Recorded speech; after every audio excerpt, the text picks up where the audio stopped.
భగవద్గీత ఇది మనందరికీ తెలిసిన పుస్తకం.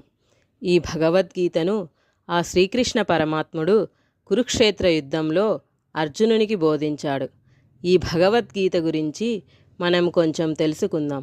ఈ భగవద్గీతలో మొత్తం 18 అధ్యాయాలు ఉన్నాయి.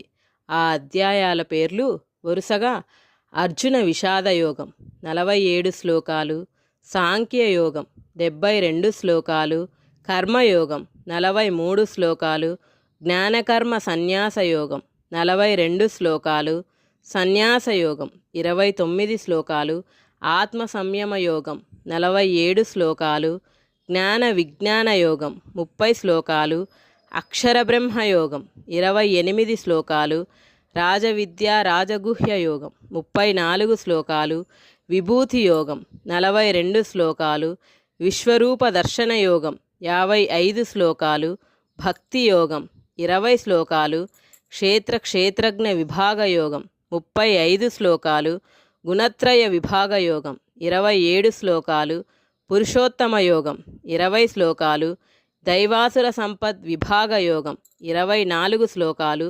శ్రద్ధాత్రయ విభాగ యోగం 28 శ్లోకాలు, మోక్ష సన్యాస యోగం 78 శ్లోకాలను కలిగి ఉన్నాయి. ఈ భగవద్గీత మొత్తం 700 శ్లోకాలను కలిగి ఉన్నది. ఈ భగవద్గీతలోని అధ్యాయాలు మన జీవితం, కర్మ, భక్తి, జ్ఞానం, ధర్మం మరియు మోక్షం వంటి విభిన్న అంశాలను వివరంగా చర్చిస్తాయి.